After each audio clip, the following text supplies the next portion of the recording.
ఇది ఇక మొత్తానికి తెలంగాణలో బీజేపీ భారీ స్కెచ్ వేసినట్టుగా తెలుస్తూ ఉంది. బాహుబలి స్కెచ్ వేసినట్టుగా తెలుస్తూ ఉంది. ఇక కారు పార్టీకి కష్టమే అనేటువంటిది చాలా స్పష్టంగా కనిపిస్తూ ఉంది. తెలంగాణ పైన కమలం పార్టీకి సంబంధించినటువంటి హైకమాండ్ ప్రత్యేకంగా ఫోకస్ పెట్టింది. జనం పాట పడుతూ ఉన్నారు. ఇప్పటికే కాషాయదళానికి సంబంధించినటువంటి పార్టీ నేతలు ఇప్పటికే పాదయాత్ర ద్వారా 2 పాదయాత్రలు కంప్లీట్ అయ్యాయి. 3వసారికి సంబంధించినటువంటి పాదయాత్రలు కూడా ప్రారంభించడానికి డేట్స్ కన్ఫర్మ్ చేశారు. ఇక 2023 ఎన్నికలే లక్ష్యంగా తెలంగాణ వైపు అధికారమే చేజిక్కించుకునేటువంటి దిశగా అడుగులు వేస్తూ ఉన్నారు. ఎన్నికలు ఎప్పుడొచ్చినా కూడా తెలంగాణలో ఎదుర్కొనేలా ఒక పూర్తి స్థాయి కార్యాచరణ అయితే సిద్ధం చేసుకున్నారు. ఇక 3వ విడత ప్రజా సంగ్రామ యాత్రకు కూడా బండి సంజయ్ సిద్ధమవుతూ ఉన్నారు. ఈ వచ్చే నెల జూన్ 23 నుంచి ఈ సంజయ్కి సంబంధించినటువంటి పాదయాత్ర 3వసారి పాదయాత్ర మరొకసారి ప్రారంభం కానున్నట్టుగా తెలుస్తూ ఉంది. ఇక కేసీఆర్ వైఫల్యాలనే ప్రజల్లోకి విస్తృతంగా తీసుకెళ్లాలి అనేటువంటిదే ప్రధాన ఎజెండాగా వీరు ముందుకు వెళ్తూ ఉన్నారు. మరోవైపు పార్టీకి సంబంధించి బూత్ లెవెల్ నుంచి నియోజకవర్గాల వరకు, జిల్లాల వరకు, పూర్తి స్థాయిగా రాష్ట్ర వ్యాప్తంగా కూడా పార్టీని బలోపేతం చేసే దిశగా రాష్ట్ర నేతలకు దిశానిర్దేశం చేశారు జాతీయ నేతలంతా కూడా. దాంతోపాటు పార్టీలో చేరికలకు సంబంధించి ఇక చేరికలను కూడా నిరంతరం ప్రోత్సహించాలి, అగ్రనేతలంతా కూడా వీటి విషయంపైన ప్రత్యేకంగా దృష్టి పెట్టాలంటూ కూడా వారికి ఆదేశాలు అందాయి. దాంతోపాటు తెలంగాణలో మోదీ సాధించినటువంటి విజయాలను కూడా తెలంగాణలో ప్రజల్లోకి తీసుకెళ్లాలి, దేశవ్యాప్త విజయాలను అనేటువంటిది కూడా ఈ చర్చలోకి ప్రధాన ఎజెండాగా చేర్చుకోవడం జరిగింది. అలాగే బండి సంజయ్ పాదయాత్రతో పాటు పార్టీకి సంబంధించినటువంటి అనేక కార్యక్రమాలు రూపకల్పన చేయాలి, ప్రజల్లోకి వెళ్ళేలా చర్యలు తీసుకోవాలంటూ కూడా దీనిపైన ప్రధానంగా నిర్ణయం తీసుకోవడం జరిగింది. ఇప్పటికే తెలంగాణలో బీజేపీకి ఒక సానుకూలంగా సర్వేలు వస్తున్నట్టుగా తెలిసింది. అందుకే అధిష్టానం ప్రత్యేకంగా తెలంగాణ పైన దృష్టి పెట్టినట్టుగా స్పష్టమవుతా ఉంది. కేసీఆర్ వైఫల్యాలు, కేసీఆర్ పాలనకు సంబంధించి విసిగిపోయిన ప్రజలు ప్రత్యామ్నాయంగా బీజేపీ వైపు చూస్తున్నారు అనేటువంటి నివేదికలు అందడంతో ప్రత్యేకంగా దృష్టి పెట్టారు. పార్టీ బలోపేతంపైనే ప్రధానంగా దృష్టి పెట్టాలి. ఇక అసంతృప్తిగా ఉన్నటువంటి సీనియర్లను కూడా బుజ్జగించేందుకు ఒక ప్రత్యేకమైనటువంటి కమిటీ వేసడం జరిగింది. వారందరి ద్వారా వారిని బుజ్జగించే ప్రయత్నం కూడా చేస్తున్నట్టుగా తెలుస్తుంది.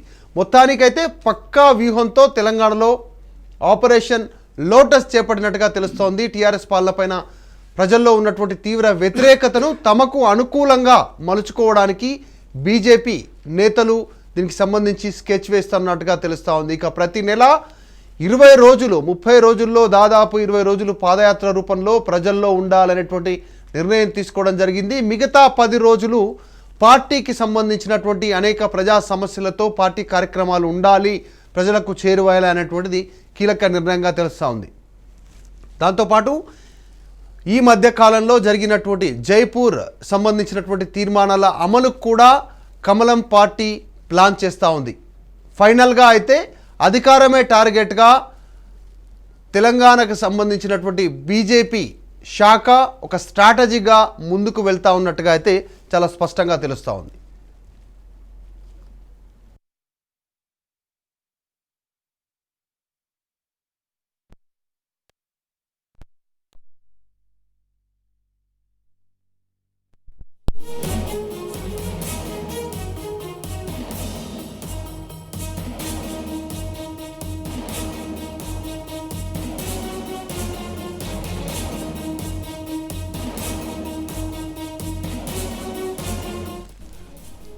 ఈ మొత్తానికి తెలంగాణలో పాగా వేయడానికి, అధికార పీఠాన్ని చేజిక్కించుకోవడానికి బీజేపీ ఒక స్ట్రాటజీగా, ఒక వ్యూహంగా ముందుకు వెళ్తూ ఉన్నట్టుగా తెలుస్తుంది. అధికారం వైపు దిశగా అడుగులు వేయడానికి అధిష్టానం, బీజేపీకి సంబంధించిన జాతీయ నాయకత్వం కూడా ఇక్కడ ఉన్నటువంటి నేతలకు దిశానిర్దేశం చేస్తూ వారందరినీ కూడా ముందుకు తీసుకెళ్తా ఉన్నటువంటి సిచ్యువేషన్ కనిపిస్తుంది. ప్రస్తుతం కల్లూరి శ్రీనివాసరెడ్డి గారు, విశ్లేషకులు స్టూడియోలో మనతో పాటు లైవ్లో సిద్ధంగా ఉన్నారు. వారిని అడిగి తెలుసుకుందాం, అసలు బీజేపీ స్ట్రాటజీ ఏంటి, ఏ రకంగా ముందుకు వెళ్తా ఉంది. నిజంగా లేదు అనుకున్నటువంటి బీజేపీ, ఇదే ముఖ్యమంత్రి, ఇదే వర్కింగ్ ప్రెసిడెంట్ కేటీఆర్ ఎన్నో సందర్భాల్లో బీజేపీ ప్రస్తావన వచ్చినప్పుడు బీజేపీ లేదు ఇక్కడ తెలంగాణలో లేని పార్టీ గురించి ఎందుకు చర్చ అనేటువంటిది ఎన్నోసార్లు మాట్లాడారు. సో ఈరోజు సిచ్యువేషన్ కాస్త యూటర్న్ తీసుకునేటువంటి పరిస్థితికి వచ్చింది. వాళ్ళ మాటలు, వాళ్ళ స్ట్రాటజీ కూడా ప్రతిరోజు బీజేపీనే విమర్శించేటువంటి పరిస్థితి తెలంగాణలో క్రియేట్ అయింది.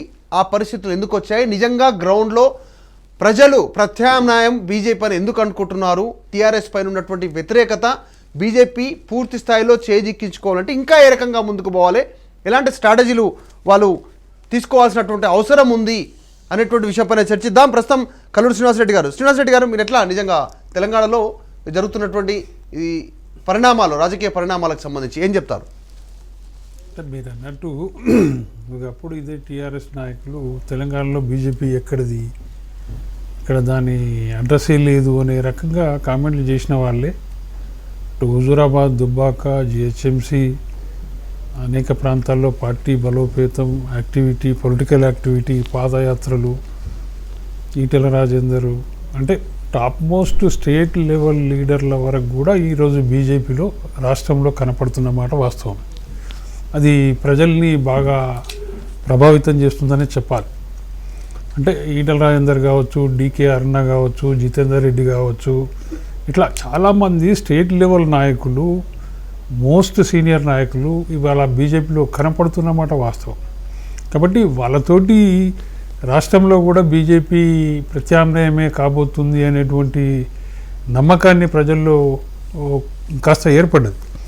అట్లాగే ఇప్పుడు బండి సంజయ్ గారి యాత్రలు, పాదయాత్రలు కావచ్చు, ఎంతో కొంత మాత్రం ప్రజల్లో స్టేబుల్గా బీజేపీ అయితేనే రాష్ట్రాన్ని నడపగలుగుతుందేమో అనేటువంటి ఆశను మాత్రం కల్పిస్తున్నది. ఎందుకంటే ప్రతిపక్షం అనేది రాష్ట్రంలో కాంగ్రెస్ పార్టీ గత 8 సంవత్సరాలుగా 2 దఫాల అసెంబ్లీల్లో కూడా ఆ పార్టీ దాదాపుగా టీఆర్ఎస్ పార్టీలో చేరిపోవడం అనేది ప్రజలకు కాంగ్రెస్ మీద విశ్వసనీయత కోల్పోయిన పరిస్థితులలో బీజేపీని ఆల్టర్నేట్గా ప్రజలు ఆలోచిస్తున్నమాట వాస్తవం. అందుకనే నీకు ఉప ఎన్నికలలో ఫలితాలు బీజేపీకి అనుకూలంగా రావడం అంటే పబ్లిక్ మూడ్ అనేది, తెలంగాణ పీపుల్స్ మూడ్ అనేది బీజేపీ వైపు మల్లుతున్నట్టుగా ప్రతిపక్షం అవసరం. ఈ రాష్ట్రంలో టీఆర్ఎస్కు ప్రధానంగా ప్రత్యామ్నాయ పార్టీ అవసరం. లేదనంటే ఒంటెద్దు రాజకీయాలు, ఒంటెద్దు ప్రభుత్వం తీరు కేసీఆర్ది ఏ రకంగా ఉంటుందో ప్రజలకు అనుభవంలో ఉంది. ఈవెన్ టీఆర్ఎస్ని అభిమానించే వ్యక్తి కూడా ఈ రాష్ట్రంలో ప్రతిపక్షం ఉండాలని అనుకుంటున్నాడు. ఎందుకంటే ఆరోగ్యకరమైన రాజకీయం తెలంగాణలో లేకుండా పోతుంది రోజు రోజుకు. కాబట్టి ఆ ప్రమాదాన్ని ప్రజలు గుర్తిస్తున్నారు. కాబట్టి బలమైన ప్రతిపక్షం టీఆర్ఎస్ను కాదంటే ఇంకో పార్టీని ఎన్నుకునే పరిస్థితులు తెలంగాణ రాష్ట్రంలో ఉండాల్సిందే అనేది ముక్తఖండంగా తెలంగాణ ప్రజల్లో ఉన్నటువంటి అభిప్రాయం. అది అంటే ముక్తఖండంగా అన్ని పార్టీల నుంచి ఏ పార్టీ అభిమానం ఉన్నా కాకపోయినా, న్యూట్రల్స్ ఉన్నా, ఎవరున్నా ఇంకో ప్రత్యామ్నాయ పార్టీ సమయం వచ్చినప్పుడు ఎన్నుకునేందుకు ఉండాల్సిందే అనే అభిప్రాయం తెలంగాణ ప్రజల్లో చాలా బలంగా ఏర్పడ్డది. ఇకపోతే ఏంటంటే తెలంగాణలో బీజేపీ పరిస్థితి ఏ రకంగా ఉందంటే, సరే ఉప ఎన్నికలు వాటితోటి బాగానే బలపడ్డది, అలా డౌట్ లేదు. అంటే 2014 నుంచి 18 వరకు మన మధు గారు అప్పుడు ఏంటంటే కాస్త బీజేపీ పెద్దగా పట్టించుకున్న పరిస్థితి లేదు. నిజానికి టీడీపీతో అలయన్స్ ఉండడమా ఇంకేదో కారణమై ఉండి. కానీ 18 తర్వాత నుంచి ఆ పార్టీ తెలంగాణ మీద జాతీయ నాయకత్వం కూడా దృష్టి పెట్టిందని అనిపించింది. అట్లనే తెలంగాణ ప్రజలు కూడా బీజేపీని 4 లోక్సభ స్థానాల్లో గెలిపించారు. అదెందుకు? జాతీయ నాయకత్వం, మోడీ గారిది బలమైన నాయకత్వం, దేశానికి బలమైన నాయకత్వం, బలమైన ప్రభుత్వం ఉండాల్సిందే, స్థిరమైన ప్రభుత్వం ఉండాలి, ఏబుల్ లీడర్, స్టేబుల్ గవర్నమెంట్ అనేది దేశానికి అవసరం అనే కాన్సెప్ట్లో తెలంగాణ వైడ్గా కూడా బీజేపీకి బాగా ఓట్లు పడ్డాయి. 4 లోక్సభ సీట్లు కూడా గెలిచాయి. కాబట్టి అప్పుడు జాతీయ నాయకత్వాన్ని దృష్టి బీజేపీది తెలంగాణ పట్ల పడ్డదని చెప్పాలి. ఒక రకంగా చెప్పాలంటే ఒక కొత్త రాష్ట్రాన్ని అంటే దేశంలో ఒక కొత్త రాష్ట్రాన్ని బీజేపీ అధికారంలోకి తెచ్చుకునే ప్రయత్నం మాత్రం అప్పటి నుంచే స్టార్ట్ చేసిందని చెప్పాలి. అట్లనే ఆ దృష్టి పెట్టింది కాబట్టి దుబ్బాకల్లో లేదంటే హుజూరాబాద్లో, జిహెచ్ఎంసీలో జాతీయ నాయకత్వం కూడా తీవ్రంగా కృషి చేస్తూ వస్తున్నది, నో డౌట్. అట్లనే బండి సంజయ్ గారి పాదయాత్రలో చూడండి, మొదటి దశ పాదయాత్రలో కానీ, రెండో దశ పాదయాత్రలో కానీ కేంద్ర మంత్రులు కూడా పాల్గొన్న పరిస్థితులను మనం చూసినాం. అలాగే జాతీయ స్థాయిలో ఉన్నటువంటి నాయకులు కూడా దాదాపుగా తెలంగాణలో వాళ్ళు ఏదో ఒక ప్రోగ్రాంకి అటెండ్ అయినట్టుగా. ఇప్పుడు మొన్న బండి సంజయ్ గారి యాత్రకు చూడండి మీరు, నడ్డా గారు వచ్చిండ్రు, అమిత్ షా గారు వచ్చిండ్రు. రేపు సరే దీని తర్వాత కూడా ఏదో ఒక అధికారిక కార్యక్రమం మీద ప్రధానమంత్రి కూడా రేపు రాబోతున్నారు ఎల్లుండి రాష్ట్రానికి అని. అంటే జాతీయ నాయకత్వానికి కూడా తెలంగాణ మీద బాగా ఇంట్రెస్ట్ ఉండి ఈ రాష్ట్రంలో ఎట్టి పరిస్థితుల్లో మనం గెలవాల్సిందే అంటే 19వ రాష్ట్రాన్ని ఈ దేశంలో బీజేపీ అధికారంలోకి తెచ్చుకోవాల్సిందే అనే 19 ఫిగర్ అనేది తెలంగాణకు పెట్టి వాళ్ళు రాజకీయంగా దృష్టి పెట్టినట్టు మాత్రం మనకు కనపడుతుంది. ఇక జరగాల్సింది ఏంటంటే నిజంగానే బీజేపీకి అన్ని స్థానాల్లో 119 స్థానాల్లో బలమైన నాయకులు ఉన్నారా లేరంటే రాజకీయ విశ్లేషకులు కావచ్చు, మీడియా కావచ్చు ఏమని చెప్తున్నారంటే బలమైన అభ్యర్థులు ఇంకా బీజేపీకి లేరు అని చెప్తున్నారు. అది పూర్తిగా నిజం కాదు. కొన్ని విషయాల్లో నిజమే అది, కానీ అన్ని విషయాల్లో అది నిజం కాదు. ఎందుకంటే ప్రజల్లో ఒకసారి మూడొచ్చి ఒక పార్టీని ఎన్నుకోవాల్సిందే. ఇక కేసీఆర్ ప్రభుత్వాన్ని మేము భరించలేము, మనకు డబుల్ ఇంజన్ సర్కారే కావాలి, కేంద్రంలో మోడీ, రాష్ట్రంలో బీజేపీ అధికారంలో ఉంటేనే ఇక్కడ అభివృద్ధి జరుగుతుందనే ఒక కాన్సెప్ట్ ప్రజల్లోకి బలంగా బీజేపీ తీసుకుపోగలిగితే డెఫినెట్గా బీజేపీకి అధికారంలో తీసుకొచ్చేటువంటి అవకాశాలు ఖచ్చితంగా ఉంటాయి. ఎందుకంటే అటువంటి పరిస్థితులే మనకు రాష్ట్రంలో కనపడుతున్నాయి. ఇక్కడ కేసీఆర్ ప్రభుత్వాన్ని భరించలేని పరిస్థితి. ఇంకోటి ఏంటంటే రోజు కేంద్రం మీద కేసీఆర్ ప్రభుత్వం దుమ్మెపోస్తున్న పరిస్థితి. కాబట్టి ఇవన్నిటిని చూసినప్పుడు బీజేపీని గెలిపించే అవకాశం. అప్పుడు బీజేపీకి బలమైన అభ్యర్థి ఉన్నాడా లేడా అనేది ప్రధానమైన కాంటెస్ట్ కాదు. ఎందుకనంటే ఒకసారి పబ్లిక్ మూడ్లో బీజేపీ వచ్చేసిందంటే ఇక బీజేపీ రావాల్సిందే అనే అభిప్రాయం సమాజంలో ఒక బలమైన అభిప్రాయాన్ని నిర్మాణం చేయగలిగితే పార్టీ, అప్పుడు అభ్యర్థి బలమైన వాడా, డబ్బులున్నవాడా, ఇతని క్యారెక్టర్ ఏంది, ఇతని బ్యాక్ హిస్టరీ ఏంది అనేది ఎవరు పరిగణించరు. అప్పుడు ఎవరిలో పెట్టినా కానీ నిజాయితీ పనుల్లో పడ్డా కానీ గెలిచే అవకాశాలు ఉంటాయి. సరే, సీనియర్ మోస్ట్లు చాలామంది బీజేపీలో చేరిండ్రు. ఇప్పటికీ మనకు తెలిసి అంటే ఇప్పుడు టీఆర్ఎస్ రాజకీయ అదేంది కార్పొరేట్ రాజకీయాలను చూస్తే నిజంగానే బీజేపీలో కార్పొరేట్ రాజకీయాల టీఆర్ఎస్ కార్పొరేట్ రాజకీయాలను అందుకునే స్థాయిలో ఎంతమంది బీజేపీ అభ్యర్థులు ఉన్నారు బీజేపీలో అని ప్రశ్న రావచ్చు. అట్లా చూసినప్పుడు 30-40 మంది 50 మంది ఉంటారు మ్యాక్సిమం. మరి మిగతా ఎట్లా 70% ఇంకా 70 సీట్లకు కావాలి కదా అన్నప్పుడు అదే నేను చెప్పేది ఏంటంటే ఒకసారి ప్రజల్లో బీజేపీని గెలిపించాలనే ఒక రాజకీయ తెలంగాణ ప్రజల్లో ఒక తెలంగాణ ప్రజల్లో ఆ మూడ్ను తీసుకురాగలిగితే పొలిటికల్గా, అప్పుడు అభ్యర్థులది సమస్య కానే కాదు ఆ మిగతా 70 స్థానాల్లో. అయితే 70 స్థానాల్లో ఎప్పుడు నిజంగానే బలమైన అభ్యర్థులు ఉంటారంటే నిజంగా మనం రాజకీయంగా అటువంటి బలమైన అభిప్రాయాన్ని ప్రజల్లో నిర్మాణం చేయలేనప్పుడు అవసరం పడుతుంది. కానీ అటువంటి బలమైన నిర్ణయాన్ని ప్రజల్లోకి వ్యాప్తి చేయగలిగితే ఖచ్చితంగా బీజేపీకి ఈడ అభ్యర్థి ఉన్నాడా లేడా అనేది ప్రశ్న కానే కాదు అది. ఇప్పుడు మనం ఇదివరకు గతంలో చూసినాం అనేక పార్టీలు, కొత్త పార్టీలు, వాళ్ళకి ఏ అభ్యర్థులు ఉన్నారని ఆ పార్టీలు మెజారిటీ సాధించి అధికారంలోకి వచ్చినాయండి. ఈవెన్ టీఆర్ఎస్ కూడా చూడండి మీరు, కేసీఆర్ గారు 2014లో గెలిచిన 163 సీట్లలో ఎంతమంది సీనియర్ నాయకులు ఉన్నారండి. అసలు ప్రజలకు ముఖం తెలియని వాళ్ళు కూడా గెలిచారు కొందరు. అంటే ఒక మూడ్ అనేది ప్రజల్లో తీసుకురావాల్సిన బాధ్యత డెఫినెట్గా బీజేపీ పైనే, బీజేపీ నాయకులపైనే ఉంది. దానికోసం ఏం ప్రయత్నం చేస్తారనేది నిన్న మొన్న తరుణ్ చుగ్ గారు, ఇంకొకరు ఎవరో జాతీయ స్థాయి కార్యదర్శి వాళ్ళు కూడా నిన్న దిశానిర్దేశం చేసినట్టున్నారు. వాళ్ళ దిశానిర్దేశం ప్రకారంగా నిజంగానే బూత్ స్థాయి కమిటీలు, సరే బూత్ స్థాయి కమిటీలు ఎప్పుడూ ఉండాలని అమిత్ షా గారు వచ్చినప్పుడు కూడా చెప్పారు, నడ్డా గారు వచ్చినప్పుడు చెప్పారు, ఇప్పుడు వీళ్ళు చెప్తున్నారు. అది ఒక్కటే సమస్య కాదు, ఉండాలి. ఆర్గనైజేషన్ అనేది పార్టీకి ప్రతి పార్టీకి ఉండాల్సిందే. దాంతోపాటు ప్రజల్లో ఒక రాజకీయ అభిప్రాయాన్ని బలంగా నిర్మాణం చేయాల్సిన అవసరం రాష్ట్రంలో బీజేపీ పైన ఉంది. ప్రజలకు ఆ అభిప్రాయం ఎట్లా వస్తుంది, ఏ విధంగా వస్తుంది? ఇప్పుడు చూడండి మీరు, కేసీఆర్ ప్రభుత్వం మీద అనేక రకాల అసంతృప్తులు ప్రజల్లో ఉన్నాయి. ఒక్కొక్క రంగంలో ఒక్కొక్క రకమైనటువంటి వైఖరి వల్ల అనేక రంగాల్లో ఉంది. ఇప్పుడు అంతా వ్యవసాయం మీద రైతులంతా కేసీఆర్ వైపే ఉన్నారు అనేది పచ్చి అబద్ధం. వాళ్ళు ఎన్ని సమస్యలు ఎదుర్కొంటారో మనకు తెలుసు. రైతు బంధు ఇవ్వగానే రైతు బంధు ఎవరికి ఇస్తున్నావు? కౌలు రైతుకి ఇస్తేనే లేవైతే. అసలు గ్రామంలో పోతే వ్యవసాయం చేస్తున్నది ఎవరు? కౌలు రైతే కానీ రైతు కాదు. కౌలు రైతే కానీ పట్టాదారు రైతు కాదు. పట్టాదారు రైతులు మహా అయితే 20% ఉంటారు, మిగతా 80% కౌలు రైతులేనా. ఆ కౌలు రైతులంతా ఇవాళ కేసీఆర్కి ఓటేసే పరిస్థితిలో ఉన్నారా? లేరు కదా.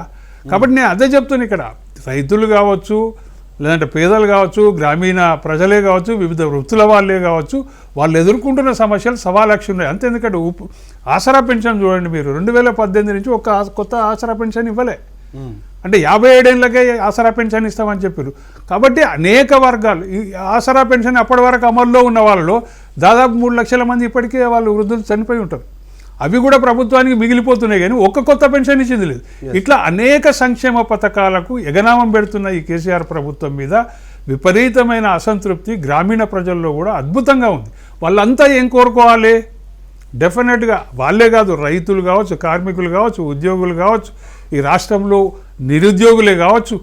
ఒక రకంగా ఏంటంటే నేను ఎందుకు చెప్తున్న విషయం అంటే కొన్ని స్టేట్లు ఉన్నాయి నార్త్లో బీజేపీ డబుల్ ఇంజన్ సర్కార్ అని చెప్తున్నది కదా. యూపీలో కావచ్చు, మధ్యప్రదేశ్లో కావచ్చు, గుజరాత్లో కావచ్చు, డబుల్ ఇంజన్ సర్కారే. కేంద్రంలో వాళ్ళే ఉన్నారు, రాష్ట్రంలో వాళ్ళే. కాబట్టి రెండు ప్లేస్లలో ఒకటే ప్రభుత్వం ఉన్నప్పుడు అభివృద్ధి విషయంలో ఎలాంటి ఆటంకాలు రావు. ఖచ్చితంగా అభివృద్ధి అనేది చాలా వేగంగా జరిగే అవకాశం ఉంటుంది. అటువంటి తెలంగాణ మీద అద్భుతమైన విజన్ ఉన్న నాయకుడు బీజేపీని రేపు లీడ్ చేయగలిగితే, ఈ రాష్ట్రానికి బీజేపీ నుంచి అటువంటి వ్యక్తి ముఖ్యమంత్రి కాగలిగితే తప్పకుండా డబుల్ ఇంజిన్ సర్కార్ తోటి తెలంగాణ వందింతల లాభం పొందేటువంటి అవకాశం ఉన్నది. అటువంటి విజన్, వ్యూ, అటువంటి ప్రణాళికలు ఉన్న వాళ్ళు లేరా అంటే బోలెడు మంది మనకు కనపడుతున్నారు. బండి సంజయ్ ఒక్కరైనా కాకుండా ఈటల రాజేందర్ కనపడుతుండు, డీకే అరుణ కనపడుతుంది, జితేందర్ రెడ్డి కనపడుతుంది. వీళ్ళకి అనేక అనుభవాలు. తెలంగాణ ఉద్యమంలో పాల్గొన్న వాళ్ళు కూడా ఇలా బీజేపీలో కనపడుతున్నారు. తెలంగాణ ఉద్యమంలో పాల్గొన్నటువంటి అనేక మంది నాయకులు ఇవాళ బలమైన ప్రత్యామ్నాయం ఈ రాష్ట్రంలో కేసీఆర్కు వ్యతిరేకంగా ప్రజలు ఎన్నుకోవడానికి ఉండాల్సిందే అని కోరుకుంటున్నారు. ఆ సెక్షన్ అంతా దాదాపుగా బీజేపీలకు ఇప్పటికీ చాలా మేరకు వచ్చింది, ఇంకా రావాల్సింది కూడా చాలా ఉంది. అటువంటి నాయకులను కూడా బీజేపీలోకి తీసుకురాగలిగితే డెఫినెట్గా బీజేపీని కూడా ఇంకొక చెప్తున్నాను నేను, రాజేందర్ రాక వల్ల కావచ్చు, ఇతరత్ర నాయకుల రాక వల్ల కావచ్చు, బీజేపీకి ఒక తెలంగాణ ఫ్లేవర్ కూడా వచ్చింది.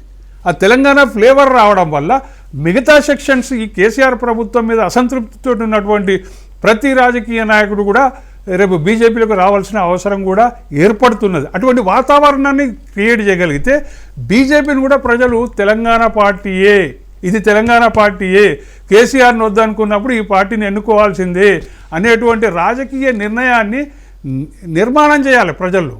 అటువంటి నిర్మాణాన్ని పార్టీ చేయగలిగితే ఖచ్చితంగా రేపు బీజేపీ అధికారంలోకి వచ్చే అవకాశాలు తప్పకుండా ఉంటాయి. ఇదైతే సిచ్యువేషన్ చాలా స్పష్టంగా కనిపిస్తూ ఉంది. ఒక స్పష్టమైనటువంటి ఒక వ్యూహంతో తెలంగాణలో బీజేపీ అధికారంలో రావడానికి అన్ని రకాలుగా సమాయత్తం అవుతున్నట్టుగా తెలుస్తూ ఉంది.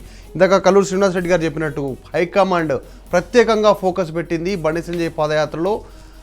అధిష్టానానికి సంబంధించి బీజేపీ అధిష్టాన నేతలంతా కూడా, జాతీయ నేతలంతా కూడా పాదయాత్రకు సంఘీభావం వ్యక్తం చేస్తూ పాదయాత్రలో పాల్గొన్నారు. అక్కడ ఉన్నటువంటి ప్రత్యేకమైనటువంటి సమావేశాల్లో, దాంతోపాటు పబ్లిక్ మీటింగ్లో, అలా పాదయాత్ర ఎండింగ్ మీటింగ్లో కూడా పాల్గొనడం జరిగింది. కేంద్ర మంత్రులు, జాతీయ నేతలు, అమిత్ షా కావచ్చు, ఇలా చాలామంది ప్రత్యేకంగా ఫోకస్ పెట్టారు. ఏదో ఒక సందర్భంలో అధికారిక కార్యక్రమం రూపేణా కావచ్చు, ప్రధాని నరేంద్ర మోదీ కూడా రేపో ఎల్లుండో హైదరాబాద్ రాబోతున్నారు 26వ తారీఖు రోజు. సో ఒక స్పష్టత ఉంది వారికి. తెలంగాణలో ఒక టీఆర్ఎస్ పైన ఉన్నటువంటి వ్యతిరేకతతో ప్రజలంతా కమలం పార్టీ వైపు చూస్తున్నారు అనేటువంటిది ఒక నివేదిక అందడంతో ఎలాగైనా ఈసారి అధికారంలోకి రావాలి అనేటువంటి ఒక వ్యూహంతో ముందుకు వెళ్తూ పార్టీని బలోపేతం చేస్తూనే పూర్తి స్థాయిగా చేరికలపైన దృష్టి పెడుతూ ప్రజల వైపు ఉంటూ కొట్లాడడానికి కార్యాచరణ సిద్ధం చేసుకున్నట్టుగా తెలుస్తూ ఉంది. మరి ఈ వ్యూహం ఎంతవరకు ఫలిస్తుంది అనేటువంటి విషయంపైన కూడా చర్చిద్దాం. ప్రస్తుతం మనతో పాటు జాయిన్ అయ్యారు సతీష్ మాదిగ గారు, బీజేపీ నేత, అలాగే రవలి గారు, అధికార ప్రతినిధి టీపీసీసీ నుంచి, అలాగే కల్లూరు శ్రీనివాస్ రెడ్డి గారు ఇందాకనే జాయిన్ అయ్యారు, కప్పర ప్రసాద్ గారు విశ్లేషకులు, సీనియర్ జర్నలిస్ట్ కూడా మనతో పాటు లైవ్లో జాయిన్ అయ్యి ఉన్నారు. మాట్లాడేటువంటి ప్రయత్నం చేద్దాం. సతీష్ మాదిగ గారు వెర్షన్ తీసుకునేటువంటి ప్రయత్నం చేద్దాం. సతీష్ మాదిగ గారు, మీరేం చెప్తారు? ప్రత్యేకంగా దృష్టి పెట్టినట్టుగా అయితే చాలా స్పష్టంగా ఉంది. నిన్న జరిగినటువంటి సమావేశం కావచ్చు, వరుసగా బీజేపీ చేపడుతున్నటువంటి కార్యక్రమాలు కావచ్చు, ఇప్పటివరకు తెలంగాణలో అధికారం చేపట్టని ఏకైక పార్టీ, జాతీయ పార్టీ, అయితే ప్రజల్లో ఉన్నటువంటి పార్టీ ఏదైనా ఉంది అంటే బీజేపీ అనేటువంటిది స్పష్టత ఉంది. ప్రజల్లో వీరు అదే కోరుకుంటున్నారు. వీరు కూడా అదే ప్రజలకు అప్పీల్ చేస్తూ ఉన్నటువంటి పరిస్థితి ఉంది. టీడీపీకి అవకాశం ఇచ్చారు, ఉమ్మడి ఆంధ్రప్రదేశ్ ఉన్నప్పుడు కాంగ్రెస్కి ఇచ్చారు, ఇప్పుడు టీఆర్ఎస్కి ఇచ్చారు. ఇప్పుడు మాకు అవకాశం కల్పించండి అభివృద్ధి కోసం అనేటువంటి చెప్పే ప్రయత్నం అయితే చేస్తూ ఉన్నారు. సో ప్రజలు ఎలా నమ్ముతారు, ప్రజల్ని ఏ రకంగా తమ వైపుకు తిప్పుకుంటారు అనేటువంటి విషయంపైన చర్చ నడుస్తుంది. వ్యూహంతో ముందుకు వెళ్తా ఉన్నట్టుగా తెలుస్తూ ఉంది. ఏం చెప్తారు? ఎలాంటి వ్యూహాలతో ముందుకు వెళ్ళేటువంటి పరిస్థితి కనిపిస్తూ ఉంది పార్టీ? మధు గారు, డిబేట్ లో ఉన్న అందరికి కూడా నమస్కారం. ఇప్పుడు మొట్టమొదట తెలంగాణ రాష్ట్రానికి బీజేపీ ప్రభుత్వం అనేది రావడం అనేది ఒక అనివార్యమైన పరిస్థితి ఏర్పడింది తెలంగాణ రాష్ట్రం. ఎందుకొరకంటే దేశవ్యాప్తంగా నరేంద్ర మోడీ గారి ప్రభంజనం కొనసాగుతున్నది. ఆయన పేదవాడు గనక పేదవాడికి అధికారం వస్తే ఏ రకంగా పేద ప్రజలను ఆదుకుంటాడని చెప్పేసి అనడానికి నిన్న మొన్న జరుగుతున్న కార్యక్రమాలనే మనం గమనించిన. అదే రకంగా గ్రామీణ ప్రాంతంలో డైరెక్ట్ గా సర్పంచులకు నిధులు పంపించాల, గ్రామ పంచాయతీలకి నిధులు పంపించేసి అభివృద్ధి కార్యక్రమాలు చేయాలని చెప్పేసి అని ఏదైతే కార్యక్రమానికి శ్రీకారం చుట్టిండ్రో అది భారత రాజ్యాంగ చట్టం ప్రకారం. అదే రకంగా ఇప్పటిదాకా పేద ప్రజలకు మరుగుదొడ్ల విషయమే గాని, గ్రామీణ ప్రాంతాల్లో సిసి రోడ్ల విషయమే గాని, అదే రకంగా డంపింగ్ యార్డ్స్ విషయంలో గాని, అదే రకంగా రీగార్డ్స్ పెడుతున్న విషయంలో గాని, అదే రకంగా మన డంపింగ్ యార్డ్స్ ఇవన్నీ కూడా రైతు కేంద్రాలే గాని ఇవన్నీ కూడా కేంద్ర నిధులతోనే తెలంగాణ రాష్ట్రంలో అభివృద్ధి కార్యక్రమాలు జరుగుతున్నాయి తప్ప ఇక్కడ తెలంగాణ రాష్ట్ర ప్రభుత్వం చేసింది ఏం లేదు. ఇంకోటి ఈ రోజు 16,000 కోట్ల రూపాయలతో మిగిలి బడ్జెట్ ఉన్న తెలంగాణ రాష్ట్రం 5 లక్షల కోట్ల రూపాయలతోన అప్పు మిగిలించిన పరిస్థితి ఉన్నది. అయితే నేనేమంటున్నానంటే భారతదేశంలో బీజేపీ ప్రపంచం నడుస్తుంది. దేశంలో ప్రధానమంత్రిగా ఇంకా 20-25 సంవత్సరాలు ఖచ్చితంగా బీజేపీ అధికారంలో ఉండే పరిస్థితి ఉన్నది. ఎందుకొరకంటే నేను మొన్ననే కొత్తగా పార్టీలో జాయిన్ అయినాను. నేను కాంగ్రెస్ పార్టీలో ఉన్నాను. గతంలో చాలా ఉద్యమాల్లో ప్రజా ఉద్యమాల్లో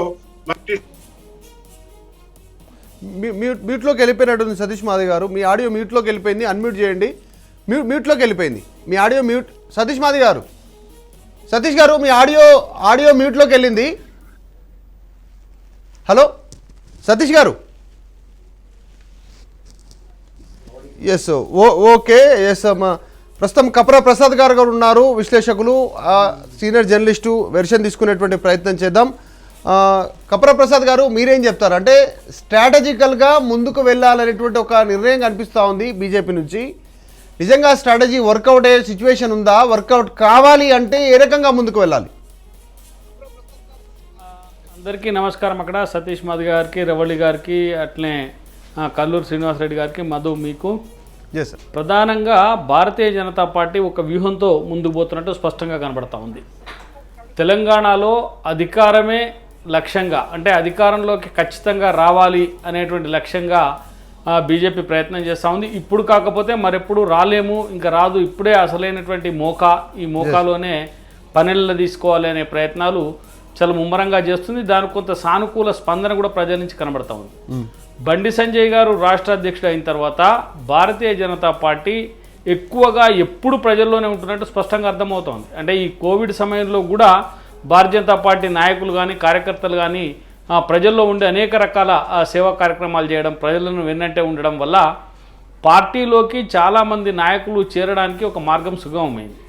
దానికి తోడు దుబ్బాక ఎన్నికల్లో, అలానే హుజురాబాద్ ఎన్నికల్లో భారతీయ జనతా పార్టీ గెలవడం, హైదరాబాద్ కార్పొరేషన్, వరంగల్ కార్పొరేషన్లో కూడా 10ంతల బలాన్ని పెంచుకోవడం. అంటే వరంగల్ కార్పొరేషన్లో దాదాపు 10కి పైగా స్థానాలను గెలుచుకుంది.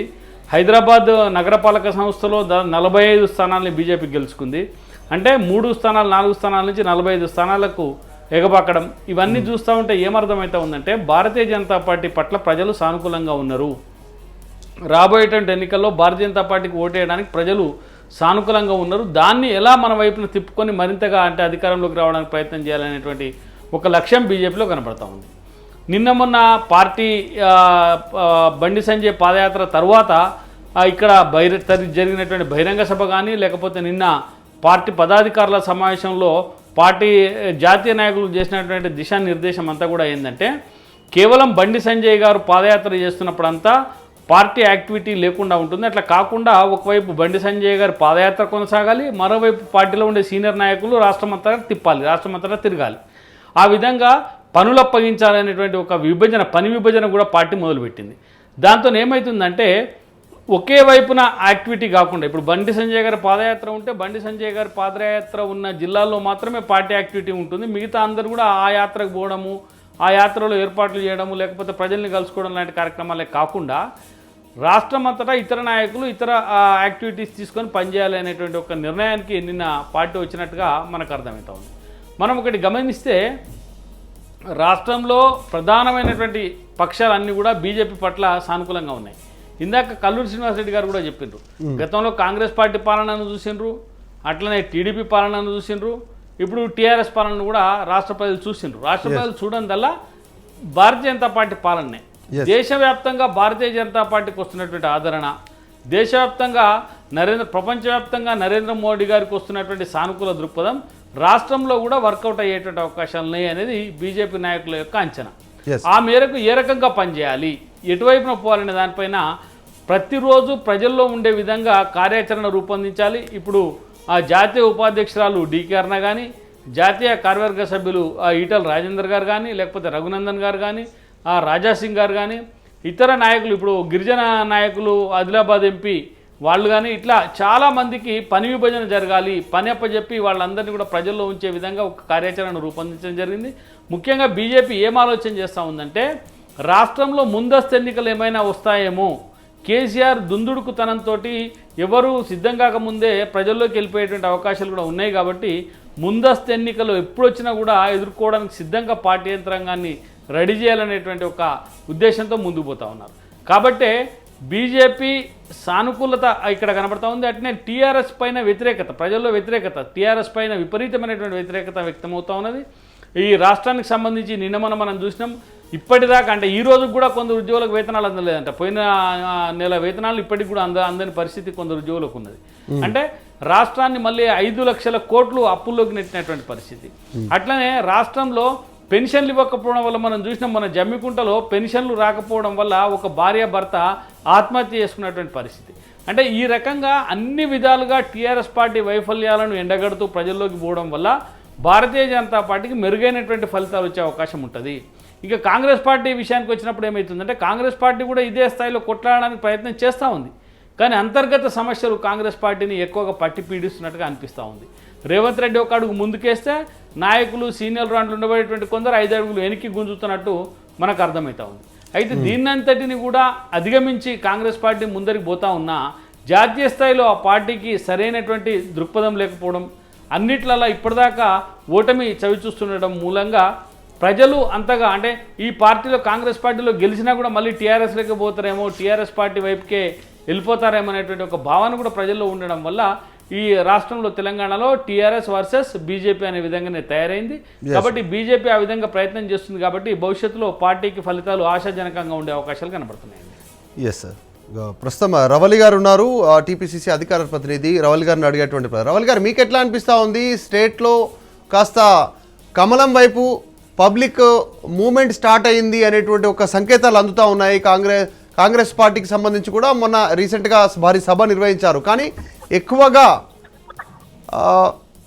బీజేపీ వైపు ప్రజలు ఉన్నారు అనేటువంటిది మాకు నివేదిక ఉంది అనేటువంటిది బీజేపీ నేతలు చెప్పేటువంటి ప్రయత్నం చేస్తూ ఉన్నారు. దానికి అనేక కారణాలు చెప్తా ఉన్నారు. ఇంతకుముందు కాంగ్రెస్ ప్రభుత్వం పాలన చూశారు, తర్వాత ఈ మధ్యకాలంలో కాంగ్రెస్ పార్టీ నుంచి గెలిచి అభ్యర్థులుగా గెలిచినటువంటి వీరంతా కూడా టీఆర్ఎస్ పార్టీలో జాయిన్ అయినటువంటి సిచ్యువేషన్, వీటన్నిటినీ బేరీజు వేసుకుంటూ ఎక్కువగా బీజేపీని ప్రత్యామ్నాయంగా చూసే ప్రయత్నం జరుగుతూ ఉంది అనేటువంటిది భారీ ఎత్తున చర్చ జరుగుతూ ఉంది. దీనికి సంబంధించి దీన్ని అదనుగా చేసుకునే బీజేపీ ప్రజల నమ్మకాన్ని చూరగొనేలా భారీ ఎత్తున ఒక వ్యూహంతో తెలంగాణ ప్రజలకు దగ్గరే కార్యక్రమం చేస్తూ ఉంది. దాంట్లో భాగంగానే కపర ప్రసాద్ గారు ఇందాక చెప్పినట్టు ఎప్పుడు నిరంతరం ప్రజల్లో ఉండేలాంటి ఒక కార్యాచరణ సిద్ధం చేసుకున్నారు. నిజంగా కూడా ఆ రకంగా కనిపిస్తూ ఉంది. సో అంతర్గత సమస్యలతో మీ పార్టీ కాస్త కొట్టుమిట్టాడుతున్నటువంటి సిచ్యువేషన్ అయితే కనిపిస్తూ ఉంది. సో కంపారిజన్ ఎట్లా చేస్తారు? పబ్లిక్ బీజేపీ వైపు ఉన్నారు అనేటువంటి సర్వేలు ఉన్నాయనేటువంటిది వారి బీజేపీ నేతలు చెప్తా ఉన్నటువంటి పరిస్థితి. మధు గారు, చర్చ ట్రాన్స్పరెంట్ గా జరగాలి. ఏ ఒక్క పార్టీ వైపు కాకుండా మా ఫీలింగ్స్ కూడా వినాల్సిన అవసరం ఉంది. మాకు వచ్చిన ప్రజల నుండి వచ్చిన స్పందన కూడా మీరు తెలుసుకోవాల్సిన అవసరం ఉంది. ప్రజలకు, వ్యూవర్స్ కు నిజాలు చేరవేయాల్సిన అవసరం ఉంది. బీజేపీ పార్టీ వాళ్ళకు వచ్చిన సర్వే ప్రకారం, వాళ్ళు ఇచ్చిన నాయకుల ప్రకారం వాళ్ళకే స్కోప్ ఉన్నట్టుగా వాళ్ళకి కనిపిస్తుంది. మా స్కోప్ కూడా మాకుంటది. మాకిచ్చే నేతలు, మాకిచ్చే సర్వే సంస్థలు, మేము పబ్లిక్ లో వెళ్ళినప్పుడు పబ్లిక్ మమ్మల్ని రిసీవ్ చేసుకునే విధానం, ఇవన్నీ చూస్తే మేమే అధికారంలోకి వస్తామని మేము బలగుద్దినట్టు చెప్పగలుగుతాం. దాన్ని ఏ పార్టీ నేతల అభిప్రాయాన్ని దానికి వదిలేయాలి అంతే తప్ప దాన్ని ఓవరాల్ గా తీసుకొని ఇక మొత్తం వేవ్ మొత్తం బీజేపీ వైపే ఉందని చెప్పుకోవడము, దీన్ని కన్క్లూజన్ ఇవ్వడం సరికాదు. ఇంకొకటి ఏమంటున్నారంటే, సరే బీజేపీ పార్టీ వాళ్ళు చర్చించుకోనివ్వండి, ప్రజల్లోకి ఎట్లా వెళ్ళాలి అనుకోనివ్వండి, ఏ నేతను ఎట్లా తీసుకోవాలనుకోనివ్వండి, అది ఇంటర్నల్ విషయం. ఏ పార్టీ అయినా డెవలప్ కావాలని చూస్తుంది కానీ ఇంకా వెనక్కి పోవాలని ఏ పార్టీ చూడదు. అందులో భాగంగా ఈ రోజు అంటే మనం నిజాలు మాట్లాడుకోవాల్సిన అవసరం ఉంది. ఈ రోజు కేంద్రంలో బీజేపీ ఉంది. కేంద్రంలో బీజేపీ ఉన్న తర్వాత రాష్ట్రంలో మనం 8 సంవత్సరాలుగా మనం కొట్లాడి సాధించుకున్న తెలంగాణలో మనం బైఫర్కేషన్ లో పెట్టిన అంశాల విషయంలో బీజేపీ స్పందించకుండా ఎంతసేపు ఇవే ఊకదంపుడు, అంటే టిఆర్ఎస్ తప్పు చేస్తుంది, అంటే వాళ్ళ తప్పుల చిట్టా పెరిగిపోతేనే మనకు స్కోప్ ఉంటది అని అనుకోవడం అవివేకం. తప్పు చేసిన వాడు ఒక్కడే దోషి కాదు, వాళ్ళు ఏమంటారు స్కామ్ చేసిన వాడు ఒక్కడే దోషి అంటే కాదు. ఒకటి ఇక్కడ అంటే స్కోప్ పబ్లిక్ స్కోప్ ఓవర్ వైపు ఉంది అనేటువంటి చర్చ జరుగుతున్నటువంటి నేపథ్యంలో అవినీతి వైపు కాకుండా మీరు ఎటువైపు ఉంది అన్నప్పుడు పబ్లిక్ ను కూర్చోబెట్టాలి. నేను దాని గురించే చెప్తున్నాను. రవలి గారు ఒక్క నిమిషం, ఎట్లా అంటే పబ్లిక్ స్కోప్ అంటే తెలంగాణ ఇచ్చింది కాంగ్రెస్, ఒక్క నిమిషం వినండి. తెలంగాణ ఇచ్చింది కాంగ్రెస్ అనేటువంటి ఎజెండాతో ముందుకు వెళ్తే కాంగ్రెస్ పార్టీని ఆదరించలేదు ప్రజలు అప్పుడు. సో తర్వాత సమయంలో ఈ మధ్య కాలంలో చేంజెస్ జరిగినప్పుడు ఈటెల రాజేందర్ బయటకు వస్తే బీజేపీలో జాయిన్ అయ్యారు, స్వామి గౌడ్ బీజేపీలో జాయిన్ అయ్యారు, విజయశాంతి కాంగ్రెస్ పార్టీ నుంచి బీజేపీలోకి వెళ్ళారు. తర్వాత ఇవన్నీ జరిగినాయండి, ఇవన్నీ జరిగినాయి. కోమటిరెడ్డి కాదండి, కోమటిరెడ్డి రాజగోపాల్ రెడ్డి మీ పార్టీ ఎమ్మెల్యేగా కొనసాగుతూనే బీజేపీయే ప్రత్యామ్నాయము అనేటువంటిది చెప్పే ప్రయత్నం చేస్తా ఉన్నారు. మీరు వినట్లేదు. ఒక్క నిమిషం. మీ పార్టీలో ఈ రోజు కూడా ఎమ్మెల్యేగా కొనసాగుతున్న కోమటిరెడ్డి రాజగోపాల్ రెడ్డి బీజేపీయే ప్రత్యామ్నాయం అని చెప్పే ప్రయత్నం చేశారు.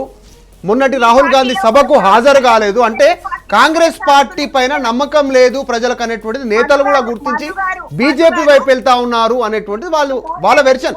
ఇది నేను చెప్తుంది కాదు, వాళ్ళు చెప్పిన మాటలు జస్ట్ రిమైండ్ చేస్తున్నారు.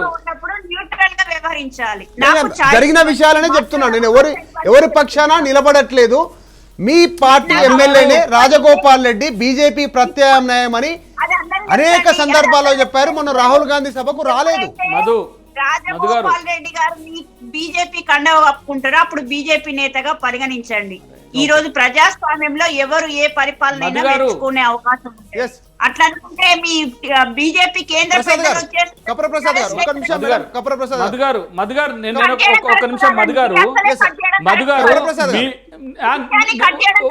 మీరు రవళి గారు మాట్లాడేదాన్ని, రవళి గారు మాట్లాడేటువంటి విషయాల్ని స్పష్టంగా మొత్తంగా మాట్లాడినివ్వండి. ఓకే, రవళి గారు మిమ్మల్ని మాట్లాడమని చెప్తున్నారు, ఆయన కప్రప్రసాద్ గారు మాట్లాడమని చెప్తున్నారు.